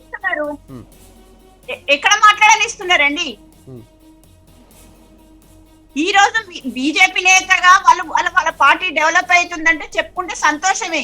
At the same time Congress పార్టీలే అంతర్గత కలహాలంటే మీ బీజేపీ పార్టీల అంతర్గత కలహాలు లేవా? ఈ రోజు కిషన్ రెడ్డికి బండి సంజయ్కి పడదు, కిషన్ రెడ్డికి ఈటల రాజేందర్కి పడదు, కిషన్ రెడ్డికి డీకే అన్న పడదు. ఇట్లా మేము కూడా చెప్పుకుంటూ పోతాం, ప్రతి జిల్లా స్థాయి నుండి తీసుకుంటూ పోతాం. మొన్ననే బండి సంజయ్ గారు ఒక ఇంటర్వ్యూలో చెప్పిండు, అంతర్గత కలహాలు అనేటివి ఒక కుటుంబంలో వచ్చినట్టుగా వస్తే అవి ప్రతి పార్టీలో ఉండే విషయమే అని చెప్పిండ్రు. మరి కాంగ్రెస్ పార్టీలో వచ్చే అంతర్గత కలహాలనే పెద్దగా ఎందుకు చూపిస్తున్నారు? ఏ పార్టీలైనా ఉండే విషయాలు అన్నట్టుగా చిన్నగా చర్చించవచ్చు కదా. చూపించట్లేదు వాస్తవానికి. మీకు కూడా తెలుసు, నేతలే బయటకు వస్తున్నారు. ఎక్కడ మీడియా ఎక్కడ చూపించట్లేదు, మీకు తెలుసు. అది నేతలే బయటకు వచ్చి మీడియా సమావేశాలు పెట్టారు. జగ్గారెడ్డి గారు కావచ్చు, వి హనుమంతరావు గారు కావచ్చు, ఇలా అనేక మంది, కోమటిరెడ్డి వెంకటరెడ్డి గారు కావచ్చు, ఇలా అనేక మంది వాళ్ళే కదా స్టేట్మెంట్ చేసింది. అడ్రస్ చేసే ప్రయత్నం చేస్తున్నారు. పోస్ట్ డబ్బులు పెట్టి కొన్నారని చేసింది కూడా మీ ఇప్పుడు స్టార్ క్యాంపెయినర్ గా ఉన్నటువంటి నియమించినటువంటి కోమటిరెడ్డి వెంకటరెడ్డి గారు కదా. ఇప్పుడు ఎవరు అక్కడ మీడియా ఎక్కడ సొంతంగా కవితలు రాసింది లేదు, ఎక్కడ కథలు చెప్పింది లేదు, వాళ్ళు అన్నదే కదా చూపించింది. కోమటిరెడ్డి వెంకటరెడ్డి గారు కాంగ్రెస్ కు స్కోప్ లేదు, బీజేపీకి స్కోప్ ఉందని చెప్పిండ్రా?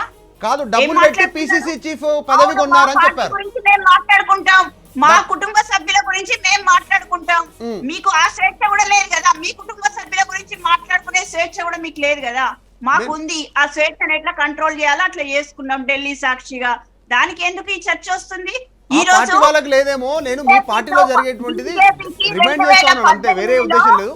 104 స్థానాలలో కనీసము డిపాజిట్ కూడా రాలేదు.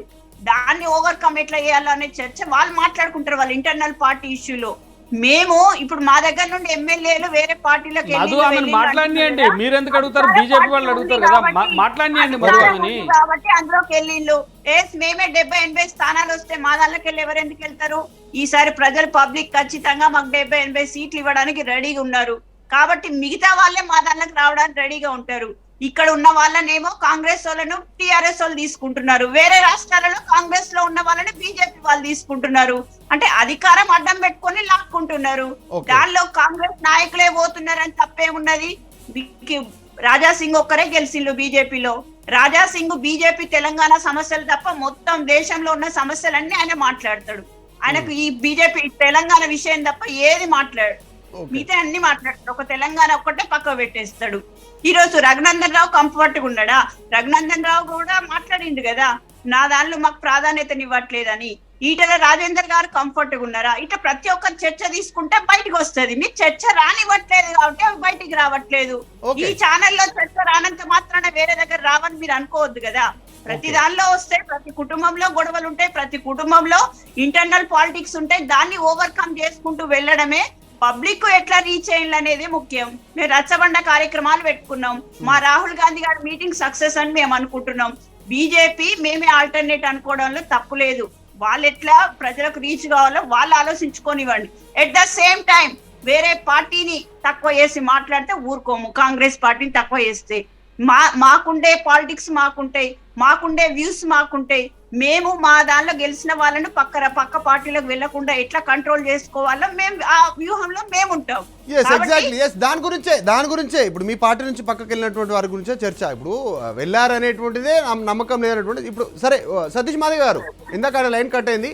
సతీష్ గారు, కాంగ్రెస్ పార్టీ అధికారంలోకి ఒకవేళ తప్పిదారిపోయి తెలంగాణలో వచ్చినా వీళ్ళు ప్రభుత్వాన్ని నడపలేరు. మొన్నటి వరకు మీరు కాంగ్రెస్ లో ఉన్నారు కదా, నేను క్లియర్ గా చెప్తున్నాను. ఎందుకొరకంటే 5 లక్షల కోట్ల రూపాయల అప్పు తీసుకొని పెట్టిండు ఈ కేసీఆర్ గారు. ఈ రోజు కేంద్రంలో ఒకవేళ కాంగ్రెస్ పార్టీ అధికారంలో ఉండి తెలంగాణలో కాంగ్రెస్ అధికారం ఉంటే దాని పరిస్థితి ఏమో చెప్పలేం, కానీ కేంద్రంలో మాత్రం బీజేపీ అధికారంలో ఉంటుంది. కనుక తెలంగాణ రాష్ట్రంలో కూడా బీజేపీ అధికారంలో ఉంటేనే తెలంగాణ ప్రాంతం బాగుపడుతుంది. అంతే తప్ప కాంగ్రెస్ పార్టీ అధికారంలోకి వచ్చిన కేసీఆర్ చేసిన అప్పులు కట్టలేకనే గవర్నమెంట్ ను పక్కన పడేసే పరిస్థితి ఏర్పడుతుంది. కనుక తెలంగాణ ప్రజలకు అవసరం ఈ రోజు బీజేపీ ప్రభుత్వం. ఎందుకంటే కేంద్రంలో ఉండేది బీజేపీ, రాష్ట్రంలో ఉండేది బీజేపీ. ఈ రోజు కేంద్రంలో బీజేపీని ఓడించే దమ్ము మన అన్నా చెల్లెల పార్టీ అయిన కాంగ్రెస్ కు మాత్రం లేదు. అన్నా చెల్లెల పార్టీ అయిన కాంగ్రెస్ పార్టీకి మాత్రం కేంద్రంలో అధికారంలో వచ్చే పరిస్థితి లేదు. కనుక తెలంగాణ కేంద్రంలో బీజేపీ, రాష్ట్రంలో బీజేపీ డబుల్ సర్కార్ గవర్నమెంట్ వస్తేనే తెలంగాణ మాత్రం అభివృద్ధి అవుతుంది. అన్నా చెల్లెల పార్టీలో మీరు పైకి వచ్చిందని ఈ రోజు బీజేపీ పార్టీ వాళ్ళు మిమ్మల్ని దగ్గర రానిచ్చిళ్ళు. లేకపోతే సతీష్ మాదిగ ఎవరు బీజేపీలోకి ఎట్లా వెళ్తారు? మధు గారు ఒకటే విషయం అండి, ఈ రోజు ఫెడరల్ స్ఫూర్తికి అంటే కేంద్ర రాష్ట్ర మధ్య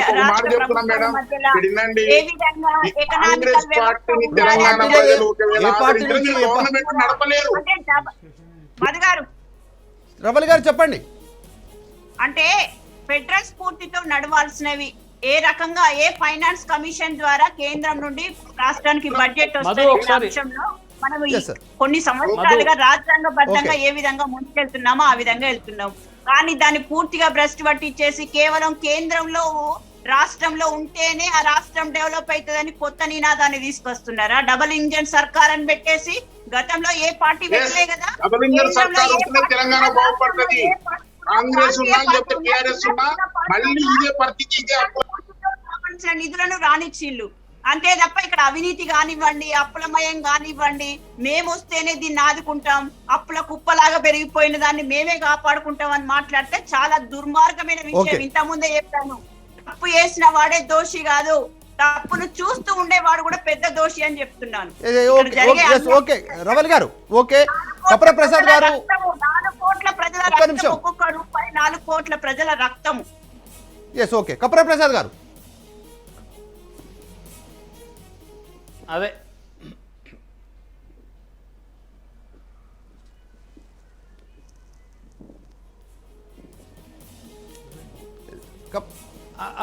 ప్రధానంగా అండి ఇందాక రవళి గారు చెప్పిండేది 100% కరెక్టు. ఇక్కడ రాష్ట్రంలో 4 కోట్ల ప్రజల తెలంగాణ ప్రజల రక్తాన్ని పన్నులుగా దారబోసి కడితే ఈ ప్రభుత్వం విచ్చలవిడిగా ఖర్చు చేస్తూ మొత్తం ఆర్థిక క్రమశీలత లేకుండా నాశనం చేస్తుంది ఒకటి. రెండోది ఏంటంటే ఇప్పుడు ప్రధానంగా రవళి గారు ఇందాక చెప్పినరు ఇక్కడ కాంగ్రెస్ పార్టీలో ఇక్కడ టీఆర్ఎస్లోకి పోయినరు, మిగతా దగ్గర బీజేపీలోకి పోయినరు అని చెప్పి. అంటే అర్థమైంది కాంగ్రెస్ పార్టీలో తీసుకుంటే పోవడానికి రెడీగా ఉన్నట్టే కదా. కాంగ్రెస్ పార్టీలో ఎమ్మెల్యేలను గెలిపించడం వల్ల ఏం ఉపయోగం? ఎందుకు పోతున్నారు? మరి ఇక్కడ పోయిన వాళ్ళు రేపు కూడా పోతారు కదా. రేపు 80 మంది గెలిస్తేనే 70 మంది గెలిస్తే ఎందుకు పోతారు అని చెప్పి రవళి గారు అంటా ఉన్నారు. మరి 20 మంది గెలిస్తే ఎందుకు పోయినరు?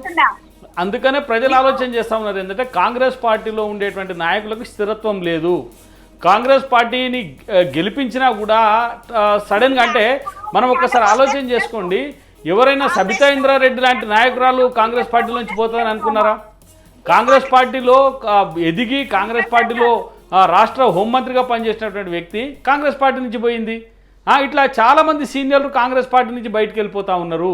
కాబట్టి వీళ్ళందరూ ప్రజలు ఏమనుకుంటున్నారంటే కాంగ్రెస్ పార్టీ ఈ రకంగా లేదు, కాంగ్రెస్ పార్టీలో గెలిస్తే వీళ్ళు మళ్ళీ టీఆర్ఎస్లో పోవడానికి అవకాశం స్కోప్ ఉంది. కాబట్టి కేవలం టీఆర్ఎస్ పార్టీని ఎదుర్కొనేటువంటి శక్తి దమ్ము ఎవరికైతే ఉందంటే అది ఒక భారతీయ జనతా పార్టీకి ఉంది అని చెప్పి ప్రజలు విశ్వసిస్తున్నారు. కాబట్టి ఆ వైపున ఆలోచన చేస్తూ ఉన్నారు. కాంగ్రెస్ పార్టీ ఒకవేళ ప్రజలలో ఆ రకమైనటువంటి విశ్వసనీయతను తెచ్చుకుంటే ప్రజలు కాంగ్రెస్ వైపున వస్తుండే కావచ్చు. కానీ ఎట్ ప్రజెంట్ అంటే ఇప్పటి వరకు మాత్రం అలాంటి విశ్వసనీయత ప్రజలలో లేదు.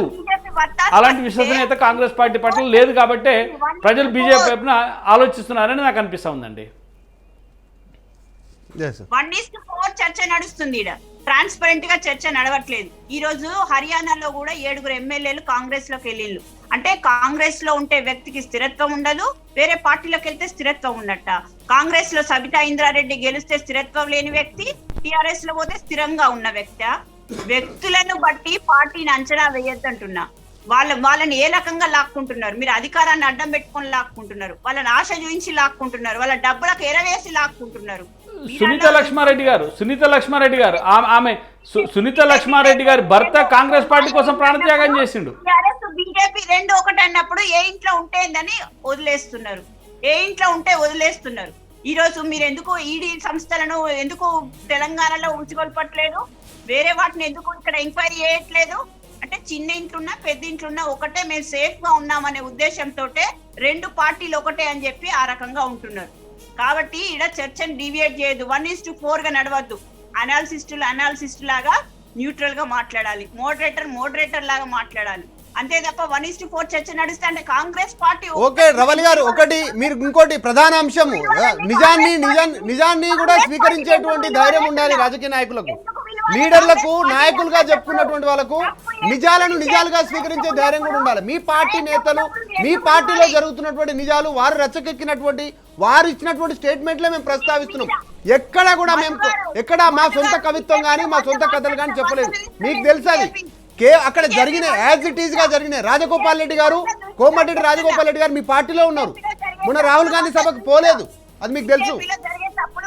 మీ పార్టీ టిఆర్ఎస్ పార్టీ పైన సరిగా పోరాటం చేయట్లేదు అనేటువంటిది కొండా విశ్వేశ్వరరెడ్డి గారు మొన్న ఎంపీగా పోటీ చేశారు, ఎంపీ అభ్యర్థిగా. ఆయన బయటకు వచ్చారు, మీ పార్టీ పోరాటం చేయట్లేదు, పార్టీ పైన నమ్మకం లేదు అని ఆయన బయటకు వచ్చారు. ఇప్పుడు బీజేపీ వైపు వెళ్తున్నారంటూ చర్చలు ప్రారంభించారు. కోమటిరెడ్డి వెంకటరెడ్డి గారు పిసిసి పదవి డబ్బులకు కొన్నారని ఆయన ఇచ్చినటువంటి స్టేట్మెంట్, మీడియా ఇచ్చినటువంటి స్టేట్మెంట్ కాదు. ఏ మోడరేటర్గా ఇక్కడ కూర్చున్నా మేము ఇచ్చిన స్టేట్మెంట్ కాదు. జగ్గారెడ్డి గారు ఏకచక్రాధిపత్యం చేస్తా ఉన్నారు ఇక్కడ రేవంత్ రెడ్డి గారు కాంగ్రెస్ పార్టీలో అంటూ జగ్గారెడ్డి గారు స్టేట్మెంట్ ఇచ్చారు, అది మీడియా ఇచ్చిన స్టేట్మెంట్ కాదు. వి హనుమంతరావు గారు కాంగ్రెస్ పార్టీలో అనేక మంది వారు ఇచ్చినటువంటి స్టేట్మెంట్ తప్ప ఎక్కడ కూడా మీడియా కానీ మిగతా వాళ్ళు ఇక్కడ ఉన్నటువంటి విశ్లేషకులు అని చెప్పింది కాదు. కానీ మీరు నిజాలు కూడా స్వీకరించేటువంటి మనసు ఉండాలి కదా, గొప్ప మనసు ఉండాలనేటువంటి నా చర్చ. నిజాలను మాట్లాడనివ్వట్లేదు, గతాలను తవ్వడం కాదు, ఇప్పుడు జరుగుతున్న నిజాలను మాట్లాడనివ్వండి. నేను మాట్లాడుతున్నా, టిఆర్ఎస్ నాయకులు అవినీతి చేస్తుంటే కేంద్రము వచ్చి కేంద్ర పెద్దలు వచ్చి ఇక్కడ బాగున్నది శపాష్ అని చెప్పి పార్లమెంట్ లో ఎట్లా మెచ్చుకుంటారు? అది మీరు వత్తాసు వలికినట్టా కాదా? మేము మాట్లాడితే తప్పు, మీరు మాట్లాడితే ఒప్ప. ఖచ్చితంగా చర్యలు తీసుకోవాల్సింది, ఎక్కడ ఒత్తాసు పలకట్లేదు. టిఆర్ఎస్ ప్రభుత్వం అవినీతి తీస్తే కేంద్రం ఖచ్చితంగా చర్య తీసుకోవాల్సింది, అంటే ఏం డౌట్ లేదు. అనేది విచక్షణ లేని వ్యక్తులు చేస్తారు. మాకు సోనియా గాంధీ గారు పిలిచిన తర్వాత మేము ఎవరం మాట్లాడట్లేదే, మా దాంట్లో మేము సెటిలైట్ చేసుకున్న కుటుంబాన్ని కూడా చక్కగా ఉండనివ్వరా?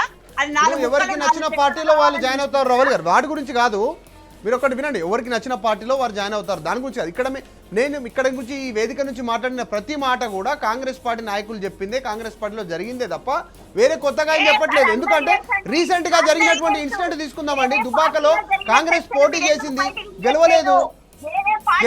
కాంగ్రెస్ పార్టీ పోటీ చేసింది, గెలవలేదు. హుజూరాబాద్ లో పోటీ చేసింది, గెలవలేదు. హుజూరాబాద్ లో తర్వాత హుజూర్ నగర్ లో పోటీ చేశారు, గెలవలేదు. నాగార్జున సాగర్ లో పోటీ చేశారు, గెలవలేదు. జిహెచ్ఎంసీలో బీజేపీ ప్రత్యామ్నాయంగా కనబడతా ఉంది. సో ఎక్కడ చూసినా ఫెచింగ్ అనేది బీజేపీకి ఉంది అనేటువంటిది కదా చర్చ. దాని గురించే చర్చ తప్ప మీ పార్టీ గురించి కాదు చర్చ. ఎక్కువ ఫెచింగ్ బీజేపీ వైపు ప్రజలు మొబిలైజ్ అవుతా ఉన్నారట్టు చర్చ కదా. దుబ్బాక, హుజూరాబాదు, హుజూర్ నగర్, నాగార్జున సాగర్ కావచ్చు, ఇక్కడ ఉన్నటువంటి జిహెచ్ఎంసీ, వీటి గురించి చర్చ కదా. ఇవన్నీ నిజాలే కదా. ఏది నిజం? లేని పార్టీని నలుగురిని కూర్చోబెట్టి ఉన్నది ఉన్నదని 4 సార్లు మీరు లేని అంటే మీరు ఇందాక ఒక మాట అన్నారు 1:4 తప్పు కదా. మీరు ఆ మాట్లాడి నేనేమంటున్నానంటే నిజాలే ఇక్కడ మాట్లాడింది, నిజాలు. మీరు చెప్పగలిగేటువంటి మీరు చెప్పేటువంటి దాంట్లో మీరు స్పష్టత ఉంటే మీరు చెప్పండి, స్వీకరించేట్టుగా ఉంటే స్వీకరించండి. దాని గురించి మాకేం అనవండి, మీరు అనాలంటే అనండి, కానీ అది నిజమా అబద్ధం మీరు బేరీ చేసుకోండి.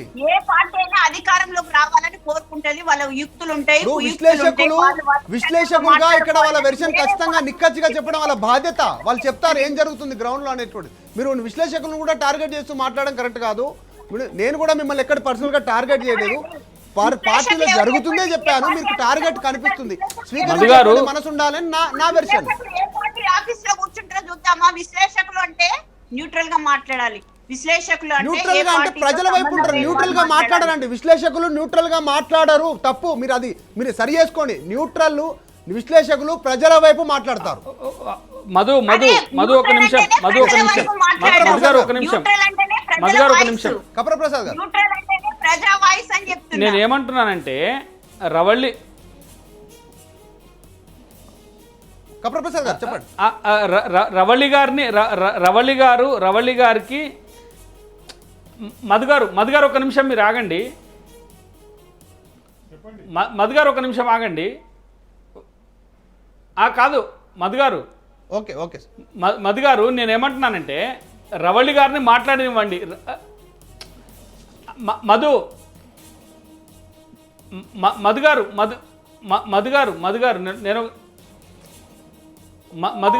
నేను ఒక మాట చెప్తా ఉన్నాను. కాదు మధు గారు మీరు ఆగండి. మధు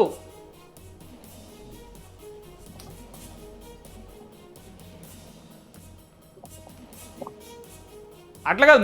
మధు ఆగితే ఇప్పుడు రవళి గారు చెప్పేటువంటి ప్రశ్నలు ఏవైతే ఉన్నాయో ఆ ప్రశ్నల్ని నేను సమాధానం ఇస్తా. రవళి గారు ప్రశ్నలు అడిగితే ఆ ప్రశ్నలకు నేను సమాధానం ఇస్తా. రవళి గారిని నేను మాట్లాడిన దాంట్లో ఆమెకుండే అభ్యంతరాలు ఏమన్నా ఉంటే నేనేమంటున్నా అంటే రవళి గారు మాట్లాడే దాంట్లో ఏమైనా అభ్యంతరాలు, రవళి గారికి నా ప్రసంగం నేను చేసినటువంటి దాంట్లో నా వ్యాఖ్యానంలో ఏమైనా అభ్యంతరాలు ఉంటే 1, 2, 3 రాసుకోమనండి. ఆమె మాట్లాడే దాంట్లో నా అభ్యంతరాలని ఆమె అభ్యంతరాలు ఏందో చెప్తే వాటికి నేను సమాధానం ఇస్తా. కానీ ఆరోపణలు చేయొద్దు. అభ్యంతరాలు ఏంటో చెప్పండి. నేను చెప్పిన దాంట్లో వాస్తవాలు లేకుండా ఏమున్నాయి చెప్పండి. రవళి గారిని మాట్లాడనివ్వండి. రవళి గారు మాట్లాడిన దానికి నేను సమాధానం ఇస్తా. ఓకే రవళి గారు, నేను ఏమంటున్నా అంటే హరిప్రసాద్ గారు, కప్పర హరిప్రసాద్ గారు అంటే మాకు అందరికీ గౌరవమే. తను ఒక జర్నలిస్ట్ గా తను అన్నిటి మీద సమగ్రమైన అవగాహన ఉన్న వ్యక్తి. కాకపోతే ఇక్కడ ఏం జరుగుతుంది, ఇప్పుడు ఇవాళ వచ్చిన డిస్కషన్ పాయింట్ ఏంటి? ఆ పాయింట్ లో కాంగ్రెస్ పార్టీ వ్యూస్ కూడా వినాల్సిన అవసరం ఉంటది. అంతే తప్ప ఇప్పుడు మీరు ఒక పెద్ద భార్య మంచిది అని చెప్పి చిన్న భార్యని తిట్టాల్సిన అవసరం లేదు. అంటే మీరు బీజేపీ పార్టీని గొప్పగా చూపించే ప్రయత్నంలో కాంగ్రెస్ పార్టీ యొక్క మాటలు మాట్లాడద్దు అంటున్నా. ఇవి కాంగ్రెస్ పార్టీలో ఇంటర్నల్ పాలిటిక్స్ అనేటివి గతంలో ఉన్నాయి. Before Sonia Gandhi meeting, after Sonia Gandhi meeting తేడా ఎంతో చూడండి. నిన్న హనుమంతరావు గారిని ఎంత రెచ్చగొట్టి మీడియా ప్రముఖులు క్వశ్చన్లు అడిగినా గానీ, ఒక రేవంత్ రెడ్డి గారి స్పీచ్ మీద అడిగినా గానీ ఎక్కడా కూడా ఆయన స్పందించలేదు.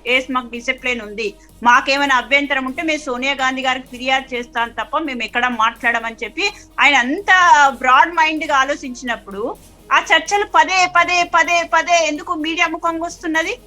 మాది పెద్ద కుటుంబము, పెద్ద పార్టీలు, నాయకులు ఎక్కువైనప్పుడు కొట్లాట అవుతుంది. మాకు నెట్ ప్రాక్టీస్ లాంటిదని మా పిసిసి అధ్యక్షులు చెప్పినప్పుడు పదే పదే దాన్ని తప్పుగా చూయించుకుంటూ వీళ్ళ దానిలో వీళ్ళ గొడవలు ఉన్నాయి, వీళ్ళ దానిలో వీళ్ళ గొడవలు ఉన్నాయి. మైనస్ ఎక్కడ అంటే వ్యక్తులు పార్టీ వదిలిపెట్టిపోయినంత మాత్రాన పార్టీ పంపించదు. పార్టీ యొక్క సిద్ధాంతం పార్టీ ఉంటది. అట్లాంటి వ్యక్తులు వెళ్తే నెక్స్ట్ ఏం స్టాండ్ తీసుకోవాలి అనేది మా దాంట్లో మేము కూర్చొని డిసైడ్ చేసుకుంటాం. నెక్స్ట్ వెళ్లకుండా ఏం చేస్తామని చూసుకుంటాం. అంతే తప్ప దానికి ఓవర్ గా అంటిచ్చేసి కాంగ్రెస్ పార్టీలో గెలిపిస్తే అందులో పోతారు అంటే బీజేపీలో గెలిచిన జెడ్పీటీసీలు పోలేదా, సర్పంచులు పోలేదా, ఎంపీటీసీలు పోలేదా? గెలిచిందే లింగులిటకు 4-5 వాళ్ళు కూడా పోయిండ్రు కదా గ్రామ స్థాయిలో. సాక్షాత్ అరవింద్ గారి పార్లమెంట్ లోనే వెళ్ళిండ్రు. అంటే మరి ఇట్లాంటివి జరుగుతూనే ఉంటాయి కాబట్టి ఒక వ్యక్తులు వెళ్ళినంత మాత్రాన పార్టీని దోషిగా చూపించద్దని చెప్తున్నా. ఇది అనాలిసిస్టులు మాట్లాడాల్సిన అంశం.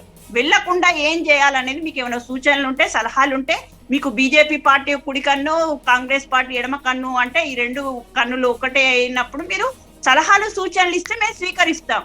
అంతే తప్ప పదే ఇదే జరిగింది కదా అని దీన్నే మిస్టేక్ గా చూపించి ప్రజలకు తీసుకెళ్లే ప్రయత్నం చేయొద్దు దయచేసి అంటున్నా. మాకు తప్పని తెలుసు, దాన్ని ఎట్లా ఓవర్కమ్ చేసుకోవాలో మేము మాట్లాడుకుంటాం, మేము చర్చించుకుంటాం. ఇప్పుడు బీజేపీలో 104 స్థానాలలో వాళ్ళకు డిపాజిట్ రాకపోతే నెక్స్ట్ ఎలక్షన్లలో ఎట్లా గెలవాలనేది వాళ్ళ ప్లానింగ్ ఉంటది. మాకు కూడా ఇప్పుడు 11 మంది 12 మంది వెళ్ళిండ్రు. మరి వెళ్లకుండా ఏం చేయాలనేది మేము ఆలోచించుకుంటాం. ఈ రోజు ఎవరు పడితే వాళ్ళు మీడియా ముఖంగా మాట్లాడుతున్నారు, పార్టీ డ్యామేజ్ అవుతుంది కాబట్టి మాట్లాడకుండా సోనియా గాంధీ గారు అక్కడ నాయకులను పిలిచి మాట్లాడిండ్రు. తర్వాత ఎవరు మాట్లాడట్లేదే. కాబట్టి జరిగిపోయిన విషయాలను గతాన్ని పదే తవ్వి దాన్ని లూప్ హోల్స్ లాగా కాంగ్రెస్ పార్టీకి పెద్ద మైనస్ లాగా చూపించాల్సిన అవసరం లేదు. మీరు మాట్లాడితే నేను కూడా 10 మాట్లాడతా. అది కాదు కదా చర్చ. ఈ రోజు అంతిమంగా తెలంగాణ టిఆర్ఎస్ పార్టీ చేతిలో నాశనం అయిపోతుంది. కాబట్టి దీనికి ఆల్టర్నేట్ ఎవరు ఎదగాలి, ఏ సూచన ఇస్తే ఎదుగుతారు అనేది ప్యానలిస్టులు చేయాల్సిన పని, ఏమంటారు అనాలిసిస్టులు చేయాల్సిన పని. అంతే తప్ప ఒక్క పార్టీనే నెత్తి మీద వేసుకోవద్దని నేను చెప్తున్నా. అంటే ఒకటి మీకు రవలి గారు నేను చెప్తా ఉన్నా. ఓకే ఆగండి, నాకు అవకాశం ఇవ్వండి. ఓకే ఓకే అదే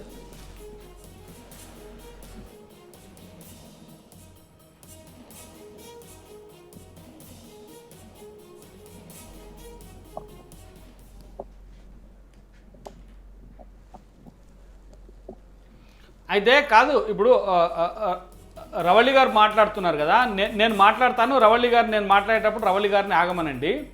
ఇప్పుడు రవళి గారు ఇచ్చినటువంటి ఏవైతే ప్రశ్నలు ఉన్నాయో వాటికి నేను చెప్తా ఉన్నా. కాంగ్రెస్ పార్టీలో మీటింగ్ అయిపోయిన తర్వాత నిన్ననే అద్దంకి దయాకర్ గారి మీద ఏకంగా దాడి జరిగింది. మామూలుగా కాదు, ఏకంగా నియోజకవర్గంలో పోతే దామోదర్ రెడ్డి వర్గీయులు దాడి చేసినారు అద్దంకి దయాకర్ గారి మీద. దీనికి ఇదొకటి. తర్వాత హనుమంతరావు గారి దగ్గరికి పోయి గుచ్చి అడిగితే కాదు, హనుమంతరావు గారు రేవంత్ రెడ్డి గారు మాట్లాడినటువంటి వాటి మీద మేము హైకమాండ్ కంప్లైంట్ చేస్తామని చెప్పారు. హైకమాండ్ కంప్లైంట్ చేస్తామని బహిరంగంగా చెప్పాల్సిన అవసరం లేదు. క్రమశిక్షణ కలిగినటువంటి నాయకుడు అయితే హైకమాండ్ కంప్లైంట్ చేస్తామని చెప్పి బహిరంగంగా చెప్పాల్సినటువంటి అవసరం లేదు. బహిరంగంగా హైకమాండ్ కంప్లైంట్ చేస్తామని చెప్పిండు. మరి దామోదర్ రెడ్డి గారు వర్గీయులు పోయి అద్దంకి దయాకర్ గారి మీద దాడి చేసి కొట్టిండ్రు. లిటరల్లీగా భార్య పిల్లలతోని వివాహానికి పోతే భార్య ముందే అద్దంకి దయాకర్ గారి మీద దాడి జరిగింది.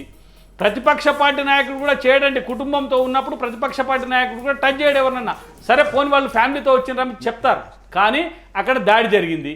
సరే, అవన్నీ పార్టీ ఇంటర్నల్ అంశాలు వదిలేద్దాం. నేను వాటి జోలికి పోతున్నాను. కాంగ్రెస్ పార్టీలో ఏముందంటే, కాంగ్రెస్ పార్టీలో ఇప్పటికి కూడా రియలైజేషన్ రావడం లేదు.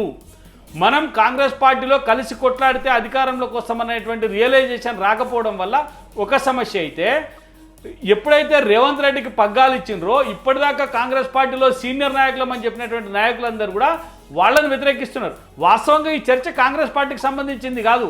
భారతీయ జనతా పార్టీ ఎట్లా తన బలాన్ని పెంచుకోవడానికి ముందుకు పోతుంది అనేది చర్చ.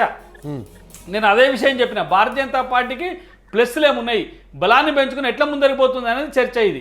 అయితే కాంగ్రెస్ పార్టీ కూడా అదే రకంగా బలాన్ని పెంచుకొని ముందుకు పోగలిగితే, నేను చెప్పినటువంటి మాట రవళి రెడ్డి గారు విన్నారో లేదో నాకు తెలియదు, కానీ కాంగ్రెస్ పార్టీ కూడా అదే రకంగా బలాన్ని పెంచుకొని ముందుకు పోగలిగితే, ప్రజల్లోకి పోగలిగితే, ప్రజలు బలంగా కాంగ్రెస్ పార్టీని బలమైనటువంటి పార్టీగా విశ్వసిస్తే రాబోయేటువంటి ఎన్నికలలో బలమైనటువంటి పార్టీగా ఎదగగలుగుతుంది. కానీ ఎట్ ప్రజెంట్ ఇప్పటి వరకైతే కాంగ్రెస్ పార్టీలో ఉన్నటువంటి నాయకులకు ఆ రకమైనటువంటి నమ్మకం వాళ్ళకే లేదు. కాబట్టి ప్రజలలో విశ్వసనీయత కోల్పోతూ ఉంది. ఒకవైపు టీఆర్ఎస్ కూడా విశ్వసనీయత కోల్పోతూ ఉంది. భారతీయ జనతా పార్టీ టీఆర్ఎస్ యొక్క వ్యతిరేకతను, ప్రజల్లో ఉండేటువంటి వ్యతిరేకతను క్యాచ్ చేసుకోవడానికి ఎక్కువగా కార్యక్రమాలు చేపడుతూ ముందరికి పోతా ఉందనేది నా అభిప్రాయం. రవలి గారు చెప్పండి. మధు గారు చెప్పండి. ఓకే, హరిప్రసాద్ గారు మాట్లాడి విన్నాను. అంటే సీనియర్లు వర్సెస్ జూనియర్లు అనేది ఒక కాంగ్రెస్ పార్టీలోనే జరగలేదు. బండి సంజయ్ గారి నాయకత్వాన్ని వ్యతిరేకించి సీనియర్లు అందరూ 2 సార్లు మీటింగ్లు పెట్టుకున్నారు. ఢిల్లీ నుండి కబుర్లు వస్తే వాళ్ళు వెళ్ళి సెటరైట్ అయ్యారు. మా దానిలో కూడా సేమ్ అదే ఉంటది. మరి బీజేపీకి లేని తప్పు కాంగ్రెస్ లో జరిగితేనే తప్పు వస్తుందా? కాబట్టి ఇది తప్పు.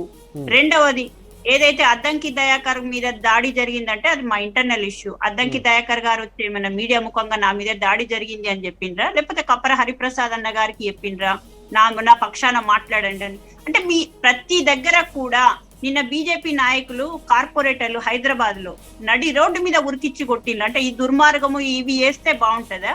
రౌడీజం చేస్తే బాగుంటుందా? ఇవన్నీ కూడా మనం చర్చలోకి తీసుకోవాలి, మాట్లాడుకోవాలి.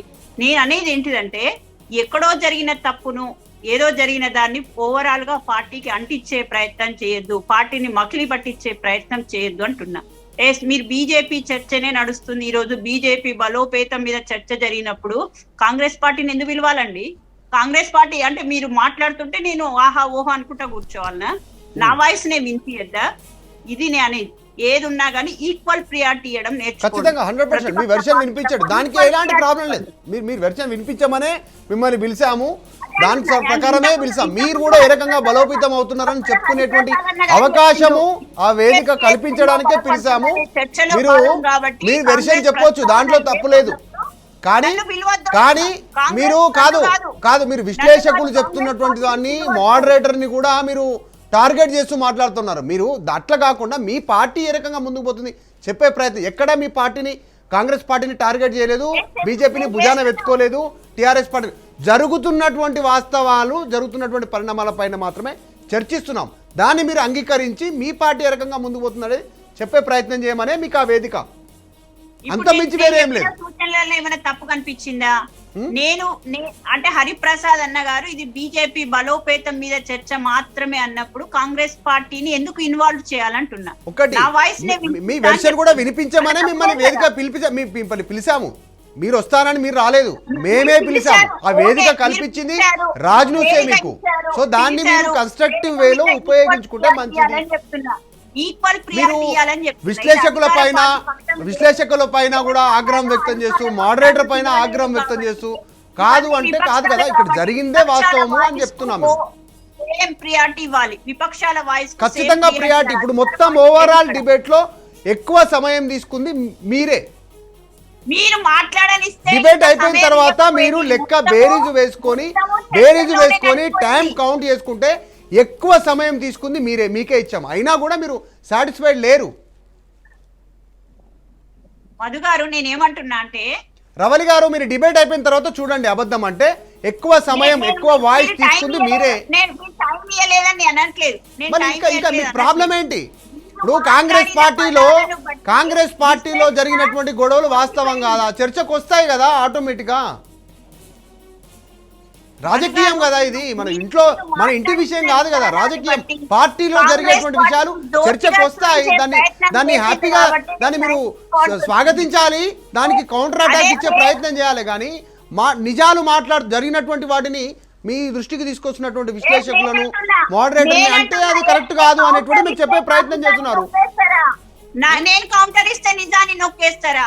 నిజాలు నేనేం మాట్లాడుతున్నా వినండి. ఇక్కడ అధికార పక్షం లేదు, 2 విపక్షాలను పిలిచినప్పుడు ఈక్వల్ ప్రియారిటీ ఇవ్వాలన్నా. ఈక్వల్ ప్రియారిటీ ఇస్తే సేమ్ టైం గడిచిపోయేది కదా.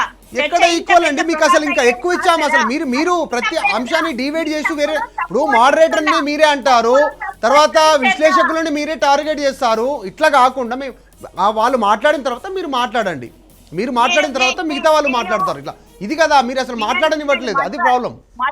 మేము చర్చలో కొత్తగా వెళ్ళట్లేదు. మాకు ప్రతి చర్చలో ప్రతి టీవీ డిబేట్ లో కూడా అందరికి ఈక్వల్ ప్రియారిటీ ఉంటది. దాన్ని వేదికను బట్టి మాట్లాడాల్సి వస్తుంది. నేనెందుకు, నాకేమన్నా ఎక్కువ మాట్లాడాలని నాకేమన్నా ఎక్కువ శక్తి ఉన్నదా? లేకపోతే నేను మాట్లాడిన అసలు రాంగ్ వేలో ఇప్పుడు డిబేట్ కి సంబంధించినటువంటిది మిమ్మల్ని అడిగినటువంటి క్వశ్చన్ దాని ప్రకారం కాకుండా మీరు వేరే రూట్ లోకి వెళ్తా ఉన్నప్పుడు వారించేటువంటి డ్యూటీ నాది, ఇక్కడ బాధ్యత నాది, ఖచ్చితంగా వారించే బాధ్యత నాదే. నేను ఖచ్చితంగా ఇన్వాల్వ్ అవుతాను, మధ్యలో ఇంటరప్ట్ చేస్తాను మిమ్మల్ని. మీరు సైడ్ ట్రాక్, మన చర్చ సైడ్ ట్రాక్ వెళ్తున్నప్పుడు నేను ట్రాక్ లోకి తీసుకొచ్చేటువంటి ప్రయత్నం ఖచ్చితంగా చేస్తాను. అది నా డ్యూటీ. నేను ఇక్కడ ఉంది అందుకు. ప్రజల వెర్షన్ మాట్లాడాలి, తెలంగాణ ప్రజలు ఏం కోరుకుంటున్నారు అనేటువంటి చర్చ జరగాలనేటువంటి ఆ రీతిలో వెళ్ళాలనేటువంటిది ఆ రూట్ లో తీసుకెళ్తాను నేను. కాంగ్రెస్ పార్టీని బుల్డోజ్ చేసే ప్రయత్నం చేస్తే ఎక్కడ ఎవరు బుల్డోజ్ చేసే ప్రయత్నం చేయలేదు. కాంగ్రెస్ పార్టీని కాంగ్రెస్ పార్టీ నాయకులే బుల్డోజ్ చేస్తున్నారనేటువంటి చర్చ నేను అనలేదు. విశ్లేషకులు మాట్లాడారు, మిగతా వాళ్ళు మాట్లాడారు, నేను అనలేదు. ప్రతి పార్టీలో కొంతమంది ఉంటారు బుల్డోజ్ చేసే వాళ్ళని. బండి సంజయ్ గారు కూడా అన్నారు ఆ మాట. ఎగ్జాక్ట్లీ 100%. దానికి దీనికి చర్చ ఏముంది? ఇప్పుడు మీ పార్టీ నాయకుడే కదా బీజేపీ ప్రత్యామ్నాయం అన్నది, అది అబద్ధం కాదు కదా, వీడియోలు ఉన్నాయి కదా. మీ పార్టీలో ఉన్న నాయకులు కూడా మాట్లాడుతున్నారు కదా ఈ రోజు. మీ పార్టీ, మా పార్టీ కాదండి, బీజేపీ పార్టీ కూడా బయటకు వచ్చేసి మాట్లాడుతున్నారు కదా.